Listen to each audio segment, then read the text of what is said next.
The Trumpet Daily with Stephen Flurry. Hello again, everyone, and welcome back to the Trumpet Daily radio show, last show of the week. That's right, no special edition tomorrow, sadly, but we will be back with you on Monday morning or Monday afternoon, wherever you happen to listen. Well, the death tracker, the latest update, this time from South Dakota.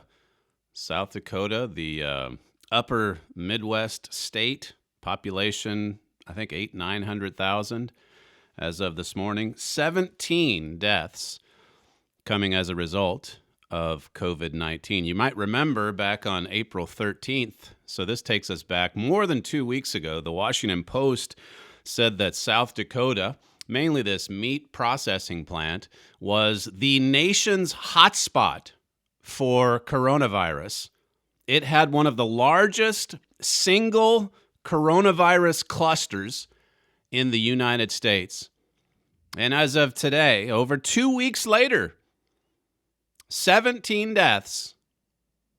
The Washington Post and some of the others in the East Coast media, they didn't like the governor of South Dakota. They didn't like the fact that she wasn't shutting everything down. You must shut it all down, no matter where you are. And if you don't, we come after you. South Dakota, Georgia, Sweden. Even the president tweeted out yesterday that Sweden made a mistake, and he compared it to the other Scandinavian states. But when you look at the population density, or even just compare Sweden to Belgium, those two states have about the same number of people. Belgium, I think, has maybe 1 million more. And Belgium has just been pounded. When you look at the number of deaths per million, they're right at the top. And Sweden's not anywhere near it. In any event, I guess you could pick, one nation or another if you want to make your point. But does it justify a total lockdown? One of our listeners sent me the latest from his home nation, South Africa. He says they're in, level 4 of the lockdown. They're just now starting to ease it up, where you can maybe get outside a little bit more. But there's still a tight curfew from 8 o'clock until 5 in the morning. You can't leave your house. You can't leave your house after 8 o'clock. You can get outside for some exercise, but no groups, of course. No groups. And all the gyms and all those places, they're still closed. South Africa has a population of 58 million people. 58 million. And as of this morning, 103 total deaths. Just looking at those two figures, your chances of dying of COVID-19 is 0.000000178. That is your chance of dying in South Africa. But still, everything's completely locked down. You see that all over the world. All these nations that just rushed into it, and now they're finding, we can't pull out of it. Either the public won't stand for it, or in most cases, you have these dictatorial type leaders that just won't lessen the restrictions. This is what we're supposed to do.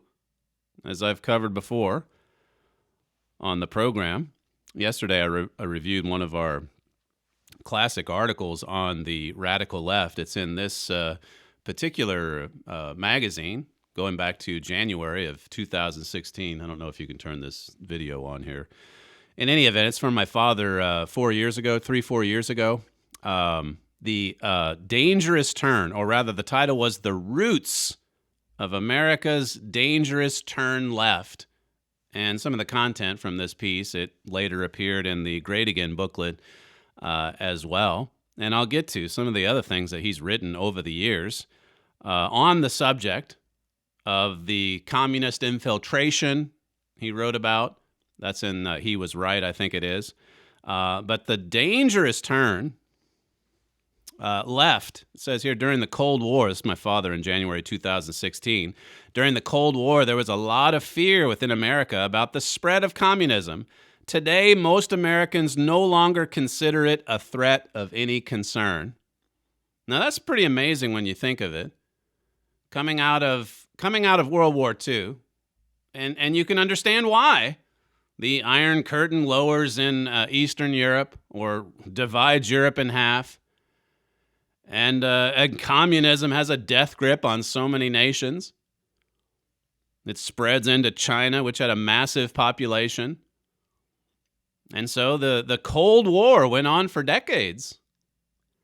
And there were quite a few people in America that were concerned about communist infiltration in the United States. I touched on that just a little bit yesterday. But as my father brought out in that January 2016 piece, how come nobody's concerned about it today? How come no one's at all worried about it? You could say we were almost paranoid in the late 1940s, early 50s. And today it's not a problem. It's not even brought up. He says here, but it is of grave concern, or it should be. Few people realize it, my father wrote, but many mainstream political views in America today are identical to and trace directly back to the ideals and beliefs of communism. That's my father in January 2016. And as I was saying, it's hard to believe when if you've been subscribing to the Trumpet for quite a long time, then you're familiar with some of these classics. But just to think about how much this has been covered, and my father has drawn attention to what Mr. Armstrong wrote back in 1956, back in the early 1960s, and so on. The roots of America's dangerous turn left. That's January 2016. In that same issue, there's unriddling the radical worldview of Barack Obama. That's in the same January 2016 magazine. And then some of that content, as I say, it was also used in the Great Again booklet. There's actually quite a lot in the Great Again booklet. There's the deadly Cuba deal as well. The roots of this communist infiltration, and then he was right. It says the communist infiltration of America was prophesied. And that's the article where we go back and talk about all the things Mr. Armstrong wrote and warned about in the 1950s, in the 1960s, at a time when more people in America were actually concerned about it. Concerned about this infiltration. More recently, you remember June of 2018, saving America from the radical left. Temporarily. Saving America from the radical left. My father said in that one, what has been revealed is a tremendous amount of law-breaking by bureaucrats in intelligence and law enforcement. He said the previous president filled America's law enforcement agencies with treasonous agents. This was something we were really concerned about in the 1940s. That's why you had Nixon and his committee going after Alger Hiss. Even though he was beyond the statute of limitations, they still got him on perjury. This traitor, as I mentioned yesterday, it was at a time when people were concerned about it. Now, the left today, I know what they say. They were just paranoid. It was a witch hunt. And then they go after Joseph McCarthy, and I'm sure McCarthy was no Richard Nixon. But the left, as my father covers in that January 2016 piece, they never did forget what Nixon did in 1949, 1950. They held on to it for decades. And then they were able to take him down later. Well, I'm getting ahead of myself. But my father said in that Saving America piece, something diabolical was going on until Mr. Trump was elected, and it's still going on behind the scenes during his presidency. And the media aided and embedded the whole process. It's just like what happened in the early 1970s. You had the media, you had the judges, you had the deep state. They were all in on it together. Collusion! And we've seen the same thing happen today. My father said in 2018, this is corruption on a deep level, so deep that most people won't even believe it. They won't even believe it. They don't even believe it's a problem. Communism? Oh, come on. Are you still on that? Well, that same time, a little before that, April 2018, the Nunes memo exposes unseen threats to America. A similar theme. And then, of course, more recently, you had the March issue of the Trumpet magazine. America has been fundamentally transformed. Fundamental transformation. And in that article, my father said that the radical left today is far worse than communism and Marxism. Can you wrap your mind around that statement if you can? The radical left today, it's far worse than communism and Marxism. And then he goes on to say later, it's time for us to wake up to this threat. We have been infiltrated. Look at the spread of this influence. If you want to, again, just pull together all the articles, you can go all the way back to January of 2007. That's the one with, Nancy Pelosi holding up the arms of those around her. Victory! It was a victory for the radical left. And my father said, by the way, in that 2016 piece, that when he saw that, considering some of the obscene things that Nancy Pelosi had said in the lead up to the Democrats winning a majority in late 2006, he just was shocked. And he was surprised more people weren't shocked by what happened there in that November 2006 election. But returning to this Roots article, this is from January 2016. Here's what he said, by the way, about Nancy Pelosi. She was to be the speaker representing the Democratic Party, and she had said the most obscene things I had ever heard a politician say. In this article, he quoted from Mr. Armstrong. And again, this is something Mr. Armstrong was right on top of from the beginning. He said the Communist Party, this is 1962, it's merely a trick term to pull the wool over our eyes and deceive us, a means of getting a fifth column into our midst. People say, well, the actual Communist Party, the one that John Brennan voted for in 1976, well, there's just a small number of people in that party. That's not a threat. That doesn't pose a threat. And of course, the point that my father makes in the 2016 piece is that the ideology, it's taken over the Democratic Party. And you can see it today if you just have eyes to see and ears to hear. It says, a means of getting the enemy's government into our very midst, leading us to accept it as part of our government. Mr. Armstrong said its only object is to destroy our government. Now, my father goes on in this 2016 piece, the material that was then used in Great Again, and he says that although the Communist Party USA currently has little power as an official political party, the broader communist movement has significant influence in many aspects of American politics and society. He says you do not have to look hard to find evidence of communism's influence in America today. You don't have to look very hard. Look around. Look at the popularity of Bernie Sanders. Listen to what he said. The socialist. He's a proud socialist. Honeymooned in Moscow. How many prominent politicians in the United States take their honeymoon in Moscow? And if my memory serves me, judging by the old grainy footage, that would have been before the end of the Cold War, the collapse of the USSR. Now, would that have raised any flags? Supposing a prominent politician comes along in the, let's just say, the 1948 election, and he's running against Harry Truman, and he's out there on the campaign trail, and there's footage that turns up of him and his wife honeymooning in Moscow in the USSR. Would that have raised any red flags back then? Now, what about the 1952 election? 1956. Today, it's just, well, it's Bernie Sanders. He's popular with the young people.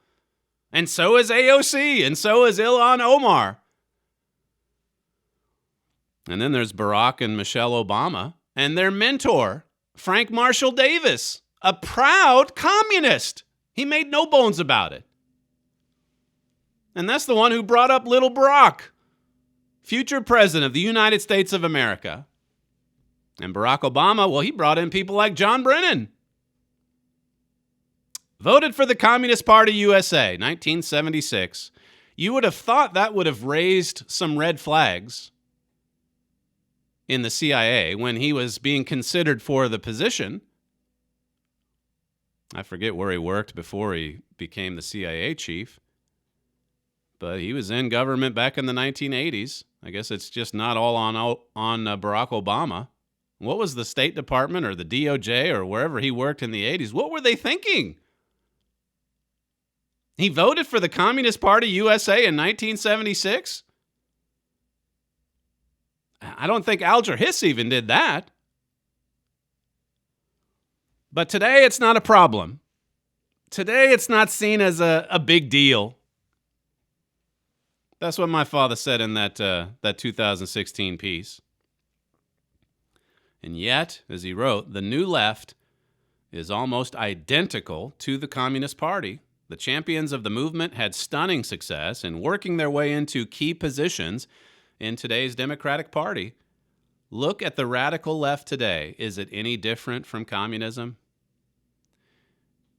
And that it really, if you're a thinking individual, the Democrat Party of Nancy Pelosi and Chuck Schumer and Barack Obama and now Joe Biden, Hillary Clinton, that is not the Democrat Party of Harry Truman and JFK.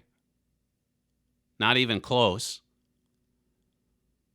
So the infiltration, it happened, and it was prophesied, as we write, and he was right, relying on all those quotes from Mr. Armstrong back in the 50s and 60s. Here's my father from a few years ago. In this clip, he's paraphrasing and quoting from some of Mr. Armstrong's writings. Clip 1. I want to read you something that Herbert W. Armstrong wrote way back in 1956, which is not exactly what I'm talking about, but it gives you an insight into the kind of warfare that's going on against America. Notice what Mr. Armstrong wrote in 1956, and I'll just quote it to you. A psychological warfare of propaganda, infiltration, subversion, demoralization that is coming upon America, he said. That is the goal of the communists. At least he certainly believed that at the time, and so do I. But they were inflicting that kind of warfare.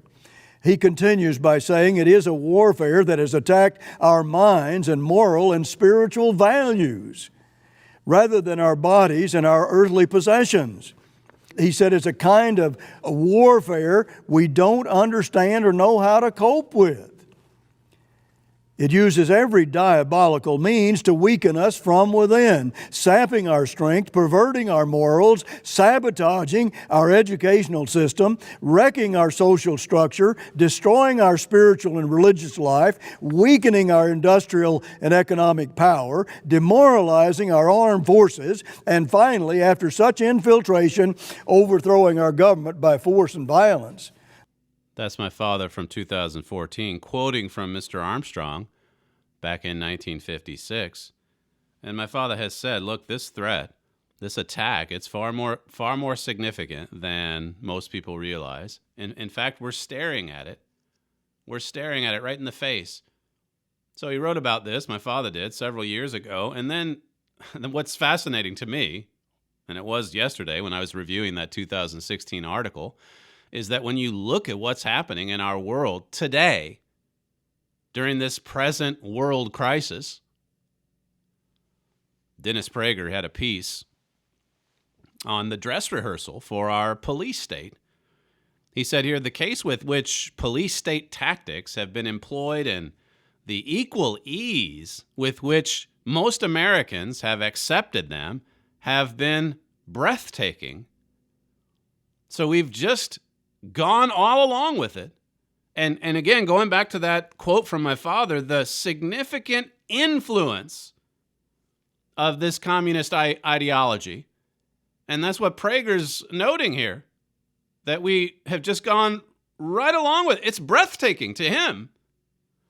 He says, we are presently living with all four of the key hallmarks of a police state. He goes through the four hallmarks. Number one, draconian laws depriving citizens of elementary civil rights. He writes further, Americans have been banned from going to work and thereby earning a living, meeting in groups, both indoors and outdoors, meeting in their cars in church parking lots to pray, and entering state-owned properties such as beaches and parks, among many other prohibitions. Gavin Newsom, he just had to crack down on the beaches. And he said, look, we've got to disband all these groups. You can't go to these public places. Too many people. Now, look, I'd like for you to get outside and see the sunset if you can, but do it alone. Well, thank you, Governor, that I can go and see the sunset. That's a governor in the United States of America, of all places. That's the last bastion of freedom on earth today. As someone once said, you take away the freedom of the United States of America, there's nowhere else to go. That's the champion of freedom, liberty. Prager says here, number two, a mass media supportive of the state's messaging and deprivation of rights. He says the New York Times, CNN, and every other mainstream mass medium, except Fox News, the Wall Street Journal, editorial and opinion pages only, and talk radio. That's it. Fox News, the Wall Street Journal editorial page, and talk radio. And that is it. We've already gone through what YouTube did. Big tech, big government, big media, big Hollywood. They're all in it. They've all been infiltrated by this communist ideology. They love it. It says they've all served the cause of state control over individual Americans' lives, just as Pravda served the Soviet government. Prager says, number three, use of police. Police departments throughout America have agreed to enforce these laws and edicts with what can only be described as frightening alacrity. It's frightening. It's frightening, he says. And then finally, this is one of the four key hallmarks of a police state. The fourth one, snitches. Neighbors telling on their neighbors. He says here, this past Friday night, I gathered with 6 others for a Shabbat dinner with friends in Santa Monica. On my Friday radio show, I announced I'd be doing it, and if I was arrested, it would be worth it. Prager says, in my most pessimistic dreams, I never imagined that in America, having dinner at a friend's house would be an act of civil disobedience, perhaps even a criminal act. But that is precisely what happens in a police state. That's Dennis Prager. And he concludes with this. The reason I believe this is a dress rehearsal is that too many Americans appear untroubled by it. They're not bothered by it. They're not bothered by it here in the UK either. There's a few exceptions. But this is what we're supposed to do. Look to the state. Look to state socialism to save us, to protect us. Never mind my rights. Never mind our freedom. State socialism is the answer. Who needs liberty when everyone's going to die? They're untroubled by it. It says the dominant force in America, the left, supports it. That's the left. This is where ideology comes in. The influence, as my father wrote. It says, and one of the 2 major political parties has been taken over by the left. Notice the language he uses there. They've been taken over. This is one of 2 major parties in the United States of America, and they've been taken over by the radical left. And like my father wrote in 2016, this is before Donald Trump. This is before COVID-19. And he was telling you, in fact, he was saying it even before that. You go back to that January 2007 trumpet. There's really no difference. Communism, radical left. And that communist ideology, it has taken over the party of Pelosi and Schumer. This is not JFK and Truman. Not by a long shot. This is very different. This is much more sinister. This is much more anti-American. They're out to undermine the Constitution of the United States. They're out to destroy liberty. Fundamentally transformed. Well, they just come right out and say it. And then if there's a setback, like there was for Van Jones, well, he'll get a job at CNN. Or if they trip up a little bit, Brennan, Clapper, you know the names. They get big gigs at MSNBC. That's where the radical left, there's collusion, you see, from one big group to the next. Big government, big media, big pharma, big science, big technology, big Hollywood. He says the reason I read that. The dominant force in America, the left supports it, and one of the two major political parties has been taken over by the left. He says Democrats and their supporters have, in effect, announced they will use state power to enforce any law they can to combat the even greater existential crisis of global warming. This is why like I mentioned yesterday, this is why the Democrats are so giddy. They're salivating at the thought of, well, if a crisis like this can cause a complete and total shutdown, if we just return to power, by that I mean the White House, look at what we can do with causes like global warming or climate change. We can just shut everything down if we need to because, well, the threat is so serious. And the protesters might say, what do you mean threats? Hardly any people are dying. Well, they can pull up some kind of figure, I suppose, just like people pull it up today. There's hardly anyone dying in South Africa. It's completely locked down. Same with Australia. Well, maybe Australia is not as bad as South Africa as far as the lockdown goes, but you get the point. Listen to this report from CNN. This is comparing the American model to the Chinese model. And on what side do you suppose CNN supports? It says, but for some, the Beijing model is not necessarily looking so bad. China, despite being where the virus first emerged, has coped with the ensuing pandemic far better than many other countries. Wow, that's amazing. China's just handled this in a fantastic way. That's CNN. Says the crisis has also highlighted the benefits of a strong government and centralized planning. Now, China is a communist state. They're ruled by a dictator. He's in that position for life.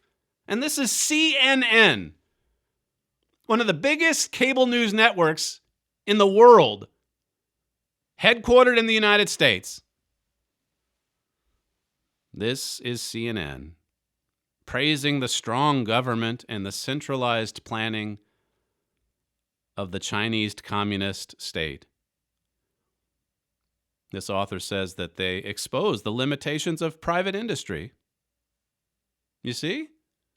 They've exposed our weaknesses because they have the strong authoritarian at the top to carry out his will. And I guess this is what CNN wants. It says in the U.S., which is often held up, for better or worse, as the example par excellence of a Western democracy, the alternative to the Chinese model appears to be somewhat chaotic. Isn't that disappointing? Boy, what a disappointment the American model has been. And I just cannot praise the Chinese model enough. That's CNN. Would that kind of coverage, you think that would have raised some red flags in the House Un-American Committee back in 1948? Do you think this was a time when congressmen were concerned about communist infiltration in the media, in academia, in Hollywood, in government? I think it would have raised a few red flags. Not today. That's just CNN. That's another of many articles that have praised the Chinese Communist state. Going back to that piece by my father, January 2016. He has a section in there about the real Watergate scandal, and he talks about some of this history with Richard Nixon and Alger Hiss. But he says here that President Nixon was a staunch opponent of communism, and the left hated him for it. Now, why would the left hate Richard Nixon for opposing communism, for opposing the spread of communism? Nixon really rose to prominence. He only became a congressman, I think, in 1946, and by the end of that decade, by the end of the 40s, he was one of the most prominent Republicans in the nation because he exposed the communist threat, because he went up against Alger Hiss. But by doing that, he was going up against the entire liberal media establishment. My father says the radical left has gained control of the government and much of the country. Well, let me just back up. This is regarding the real Watergate scandal. My father quotes from that in his article. Speaking of Nixon, it says the liberal Eastern establishment, particularly its many Harvard-educated members, never forgave Nixon for his leadership in bringing down one of their own. You see, Alger Hiss, he came right out of the State Department. Who are you? Who does this new congressman think he is to take down someone from the administrative state? He's a professional. Why, he's been, I forget how long Alger Hiss was in there, but I mean, he was a prominent individual. He went to the Yalta Conference with FDR, for that matter. You don't just waltz in here as a new congressman from Whittier, California, and take down one of our favorites. He was educated at Harvard. That's what the liberal Eastern establishment said. And they never, ever, ever, ever forgot what Nixon did in 1949, 1950. And they got their revenge, didn't they? It would come decades later. And I suppose it's about some tapes that were taken out of context, by the way. Some tapes and then a break-in to the DNC. That was he had to go. Why, there's never been that kind of a crime committed by a president or his administration. When you look at what was happening in 2015, 2016, 2017, 18, all the way through to the end of the Mueller investigation, all the way through Ukraine, all the way through the impeachment earlier this year. Well, that makes the evil that the radical left got away with, and yes, they did, the evil they got away with, the corruption they got away with in the so-called Watergate scandal, that's just like child's play compared to what the radical left got away with, and evidently they still may get away with it. Now, we'll see. The thing about General Flynn, well, Kim Strassel, in her column from yesterday, she made this point, and my father made a similar point in that 2016 piece. He said in the 1940s and 50s, we were concerned. Today, we're not. What happened over that time period? Well, the infiltration, it just kind of would creep along little by little by little. And now it's not a threat at all. It's no big deal.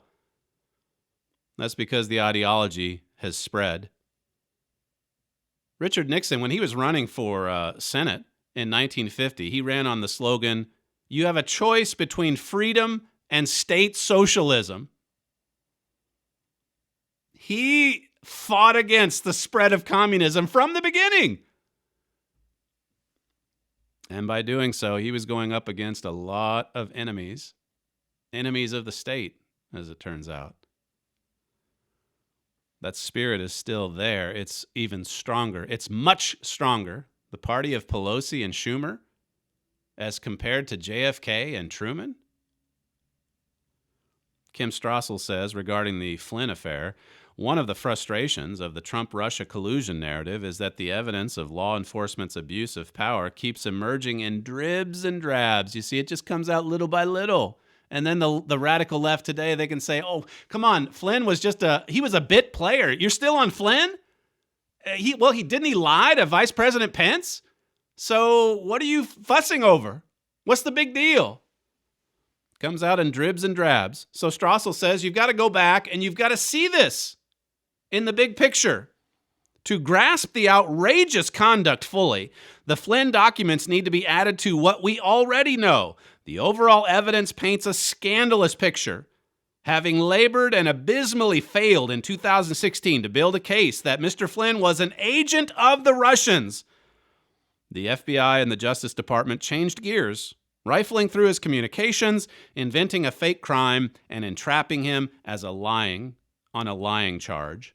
Remember, it was supposed to be Trump-Russia collusion, right? In the end, what did they get him for? A lying charge. He lied to an FBI agent, which even the agents themselves didn't believe. They didn't believe that he lied, I mean. It says the latest documents reveal the FBI was officially closing its Flynn case on January 4th, 2017. The FBI's Crossfire Hurricane team spent 2016 checking databases for derogatory information on him, running down accusations that he had ties to Russians. They struck out, and the closing document admits Mr. Flynn was no longer a viable candidate for investigation. So they didn't have anything. They were going to close the investigation January 4th, 2017. And then Peter Strzok comes along and says, no, wait, don't close it. We still might have something on it. He's been unmasked. We know he talked to Kislyak. And then they leaked it to David Ignatius at the Washington Post. A felony.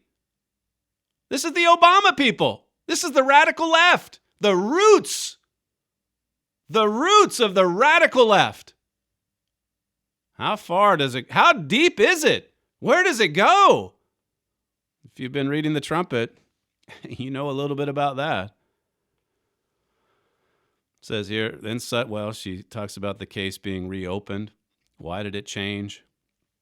Well, they pulled out the Logan Act, you'll remember, to try to take him down. And anyway, let me just read the conclusion. It says the FBI exists, backing up, it says perhaps the most important aspect of this week's documents is what isn't in them. The FBI expresses no concern that Mr. Flynn was colluding with Russia or otherwise threatening national security. Supposedly the rationale for the FBI's intrusive investigation. By this point, it just wanted a scalp, a means to keep its broader narrative rolling. As far as all those documents that were made public this week, finally, Sidney Powell's been trying to get them access to them for months and months and months. And Senator Grassley, he tweeted out yesterday that on these documents that talk about, look, should we try to catch him in a lie so we can get him fired? He said these documents were stamped with SCO on the documents, as in Special Counsel's Office, meaning that Bob Mueller and his team, Andy Weissman, all of them, all of the radical left-wing attorneys that were going after the Trump administration, they had these documents. And so as Senator Grassley was saying yesterday, how come they didn't make it known? How come when they came upon these documents, they didn't come out and say, you know what, we got it wrong on Flynn. Look, we're just interested in making sure the truth gets out. We certainly don't want to send an American citizen to prison when he's innocent. They didn't say that, did they? They tried to cover it up. And of course, that's what the whole investigation was about from the beginning. It wasn't about finding any Russian Trump collusion. It was about covering up what the radical left was doing in the last part of Obama's administration and on into the Trump administration. They didn't want to be exposed. They still don't. So they're throwing out all the distractions that they can. All the distractions they can put out there to thwart this investigation into the investigators. Strassel says the FBI exists to investigate crimes, not to create them. Some might add this shameful behavior to the long list of the FBI's collusion malfeasance. The surveillance court abuse, the Steele dossier, the leaks. It says, but the Flynn case is something different. This isn't the FBI playing fast and loose with sources or the courts. This is law enforcement abusing its most tyrannical power to strip citizens of their reputations, their livelihoods, and their liberty. Strassel says the FBI's treatment of Mr. Flynn lives up to Americans' worst fears. These are our worst fears. We're seeing it. It's like my father said in the 2016 piece, remember? It's right there in front of us. You may not think this is a threat, but it's right there in front of us. It's like the president himself has said. If they can do this to a sitting president, what can they do to you? Well, then you add to that this case, what's happened in the last few years. You look at what's happening all over the world right now, right at this moment. Has that influence spread? And you could say, well, there's a Republican in office, and that's true. And the president, I think, in a lot of ways has succumbed to the intense pressure coming from big pharmaceutical, coming from the experts, coming from the administrative state. It's coming from a lot of directions. But in looking at the bigger picture, or even leaving these things aside for the moment, do most Americans today, do they consider the spread of communist ideology a threat? And even in the Flynn case, do they really feel like this is one of their worst fears? There's quite a lot of people in the United States that think Flynn should go to jail. Still! Here's the president yesterday speaking about this lieutenant general whose name should be all but cleared, clip 4. What they did to General Flynn was a disgrace. Well, it was a total disgrace. It's shocking. And I hear even more information came out today. What they tried to do to destroy him and to hurt this presidency was perhaps in our country's history, there's never been anything like it. An absolute disgrace. I've never seen anything like it. What they did, what they wrote, you see this, General, you wouldn't want this happening to you, what they did to General Flynn. And it's just disgraceful. Now, if you remember, and this was largely on the recommendation of Obama's people, going to the administration or the incoming administration, President Trump, President-elect, the Vice President-elect. He was the one who interviewed General Flynn. And it was Obama's people, his FBI agents, that took him down, that caught him in the lie. That wasn't a lie. So they could prosecute him later, but then they also got him fired. And even the Trump administration early on came out and said, well, he must have misrepresented the facts then, because this is what he told us about the Kislyak conversation. He said it was much ado about nothing. Nothing really much of substance was said. So he's let go. And now they are reconsidering, President Trump and Vice President Pence. President Trump yesterday was asked if he'd not just give him a pardon, but if he'd bring him back into the administration. And the president indicated that he might well do that. This is what Vice President Pence said yesterday when commenting on this grave injustice. I'm deeply troubled by the revelations of what appear to have been investigative abuse by officials in the Justice Department. And we're going to continue to look into that very carefully.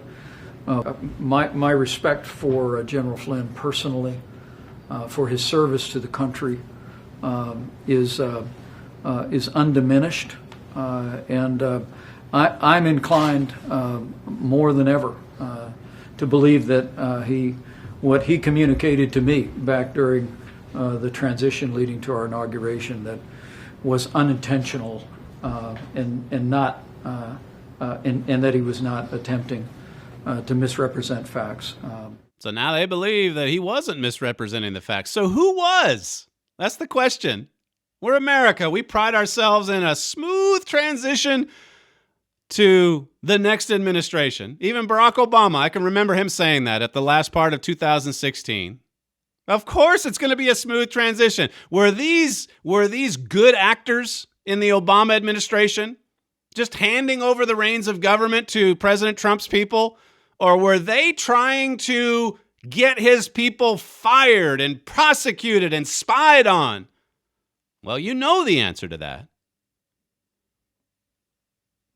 This is from Vox, a left-wing site. Following the revelations that these two FBI agents entrapped Mike Flynn, it says here, first, some brief backstory. After being fired from his position as head of the Defense Intelligence Agency by Barack Obama in 2014, Flynn cozied up to Russia. Oh, okay, here we are. We're still on that. He's a Russian agent. Of course he was. Of course he is. Did you ever uncover any evidence on that? Well, I mean, they didn't get anything specific. But, I mean, he did lie, so we got him on that. He lied. Flynn cozied up to Russia and became one of Trump's more prominent campaign surrogates. Trump ignored advice Obama gave him during their November 2016 White House meeting. Well, how could he ignore the advice of Barack Obama? Barack Obama despised General Flynn, as I covered yesterday. It says, during a White House meeting, and tapped him to be the first national security advisor. But Flynn planted the seeds of his own undoing before he even started the job by having secretive communications with Russian officials during the transition period, as if Flynn did not know that the State Department and who knows who else was listening in on that conversation. They listen in on all conversations with Russian officials, anything coming into the United States. He knew it. And he didn't do anything wrong. He didn't say anything wrong. They pull the Logan Act off of the dusty shelf. Never been used. No one's ever been prosecuted on it. But they've got to get him on something. Because like the FBI agent scribbled on that note, the objective here, is it to get him to lie so that we can get him fired? Who would even write that? Answer, Barack Obama's deep state. They were writing it. They were emailing it. They were texting it. They sure were texting it, Strzok and Page. Obama's running this, they said. Obama's the one that wanted him fired. You're not going to hear that from the major media. In a lot of ways, you're not going to hear it from the conservative media either. They'll focus in on whoever. Comey, Clapper, Brennan. This was run from the White House. Barack Obama's White House. And here's someone writing at Vox, just appalled that President Trump would not take the advice of Barack Obama in November 2016. Vox says here, now, however, Trump world wants you to believe that Flynn was a victim and is using newly released documents to make the case. So even this, you can't get Fox, or Vox, I should say. I don't want to confuse the two. Vox or CNN, you can't get them to agree even on this. Going after a veteran, 33 years of service in the U.S. military, a lieutenant general, a national security advisor, albeit briefly, going after him with two FBI agents to try to get him to say anything that might be just a little bit different than the transcript, which was unmasked by Obama's people so that they could catch him in a lie and then put him in prison. Even the author at Vox can't look at that and say, you know, that's not American. That's not the American way. Why? Because the influence, you see, the influence of the ideology, it has spread since 1948, since 1949. Flynn is still guilty in this author's mind because, well, Obama said so. And if Obama said it, then it must be the truth. It's all about will worship. It's all about swooning, you see. If the Obama administration said it, it must be the truth. That's the way a lot of these reporters think. And then on the other side, if the Trump administration says it, it has to be a lie. Even on this, you would think if there's one case that would have 99.9% of Americans say, that's not right. If I was in that position and they tried to catch me saying something different on a phone conversation that happened a month and a half earlier, I wouldn't want that to happen to me. I wouldn't want that to happen to anybody. Well, you can't just, as my father said in that 2016 piece, you can't look at all this that's happened and say, well, the problem is the radical left, the conservative movement, that's the solution. Is it? Why has this communist infiltration spread the way that it has over the past many decades? Well, it gets back to our sins and the fact that we've forsaken our God. This is what my father had to say in a 2014 Key of David program, clip 3. Isaiah says in verse 4 of chapter 1 that we have forsaken the Lord. We've gone away backward. Everything is backward and upside down. And oh, the destruction it's bringing upon this land. You see, it's not some radical group's fault. They're just leading the way. The radicals and those who are lawless, they're just leading the way, but the fault is in the American people. They're not living according to God's way of life. They've forsaken Him. They're turning away backward and getting rid of the values that make any nation strong and destroy any nation that continues to practice such lawlessness. You see, it's only God that can save America or any other nation. That's what we have to understand. That's my father from 2014.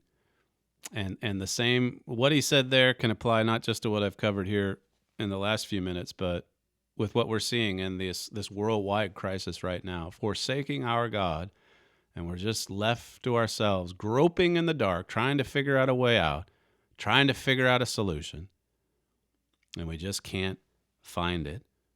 I've got a few minutes here. I'll conclude with some emails that have come in from you listeners. This one here regarding yesterday's message. Thank you for delivering the message. It brought me to tears. Perhaps that's just what I needed. Please continue. Another one says, thank you for lighting up my day today. This is the program on Wednesday, I think it was, where we talked about spiritual light. Thank you for lighting up my day today. In fact, every day, I pray that God forgives my weaknesses and gives me the strength to help my family through these perilous times. Another one here says, after watching your show today, for me it confirms just how the media, internet, and YouTube can control so much of the public's thought processes around world events and how to react to them. I'm astounded by it all. I still wake up and think, is all of this really happening? Is this really happening? Thank you for what you do. I will be following you. As a listener, that is.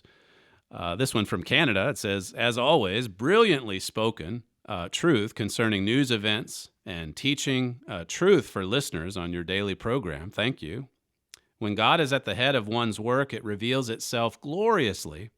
Regarding Wednesday's program on Governor Cuomo's nursing home decree, I will just say it was and is euthanasia under the guise of his law.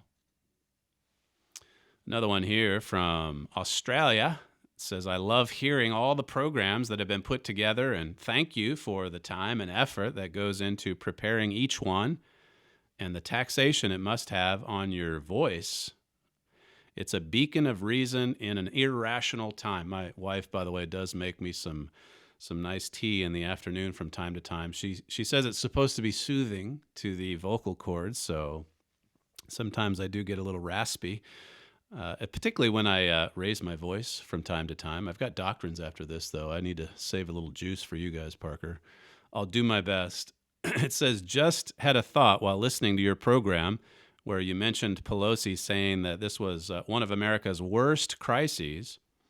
She says, while reading Louis Zamperinus, his biography Unbroken, it mentioned how after Pearl Harbor there were blackout restrictions for Hawaii, where not even a match could be lit up at night. Every night, headlights were covered, homes were closed up. They had to hunker down and be constantly in alert for fear of an actual attack, with the reminders of the Japanese assault still around them. Far more of a crisis, and far better reason to be locked down, she says, reading about the sacrifices these young men and families made, and in far worse conditions than the homes we live in today, and comparing it to the way we have reacted to essentially a bad flu is incredible. If you'd like to send some feedback, you can write us at td@kpcg.fm. You're listening to Stephen Flurry, and this is the Trumpet Daily Radio Show. Thank you for joining us today, and we'll see you Monday.